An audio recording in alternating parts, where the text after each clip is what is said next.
Assalamualaikum warahmatullahi wabarakatuh. Perkenalkan, nama saya Suci Helen Ramadhani dari kelas 1 EPAI dengan NPM 241063111092. Di sini saya akan menjelaskan apa sih perbedaan hadis riwayah dan hadis diroyah.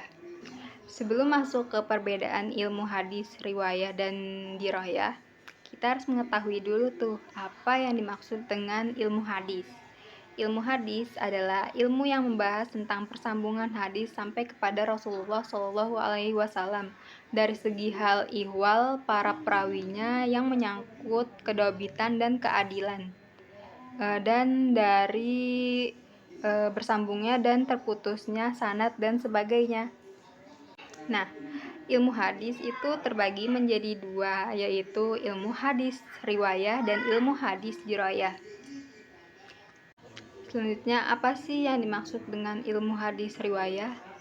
Ilmu hadis riwayah adalah ilmu yang membahas segala periwayatan yang disandarkan kepada Nabi Muhammad SAW berupa perkataan, perbuatan, ketetapan, dan sifat jasmania dan akhlak dengan cara yang teliti. Kemudian, apa yang dimaksud dengan ilmu hadis diroyah? Ilmu hadis diroyah adalah pengetahuan tentang kaidah-kaidah untuk mengetahui keadaan perawi dan sesuatu yang diriwayatkan.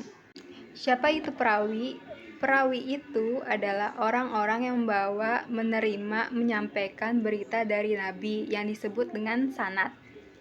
Nah, pembahasan tentang sanad, bahwa sanad itu harus bersambung. Jadi, sanad itu nggak boleh terputus, kayak harus bersambung. Misalnya nih, mulai dari sahabat sampai ke periwayatan terakhir itu nggak boleh terputus, harus kayak bersambung. Dan dari segi kepercayaan sanad, maksudnya perawi yang terdapat dalam hadis itu harus memiliki sifat yang adil dan dobit. Dan juga sanad itu harus bebas dari kejanggalan dan bebas dari cacat. Kemudian, apa itu marwi? Marwi itu adalah isi berita yang diriwayatkan, disebut dengan matan. Bahwa matan itu harus sesuai dengan kandungan atau ajaran Al-Quran, bebas dari kejanggalan redaksi, bebas dari cacat dan kejanggalan makna, dan bebas dari kata-kata asing. Selanjutnya masuk ke perbedaan sejarah ilmu hadis riwayah dan ilmu hadis diroyah. Pada periode Nabi Muhammad SAW, hadis riwayah dilarang karena takut akan bercampur dengan Al-Quran. Sedangkan hadis diroyah itu udah ada dasar-dasar ilmu hadis.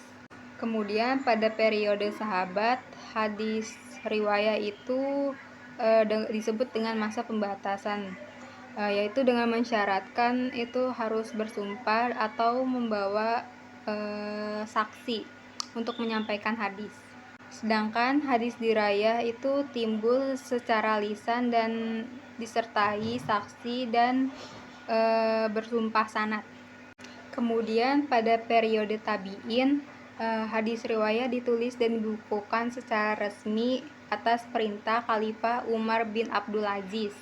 Sedangkan hadis diroyah timbul secara tertulis tetapi belum terpisah dengan ilmu lain. Selanjutnya pada periode tabi'in, hadis riwayah ada di masa keemasan atau kejayaan kodifikasi hadis, dan hadis sahih sudah dipisahkan dengan hadis yang tidak sahih. Sedangkan hadis diroyah sudah dipisahkan dengan ilmu-ilmu lain tetapi belum menyatu. Terakhir, pada periode setelah tabi'in, hadis riwayah penulisannya lebih sistematik, sedangkan hadis diroyah itu berdiri sendiri sebagai ilmu hadis.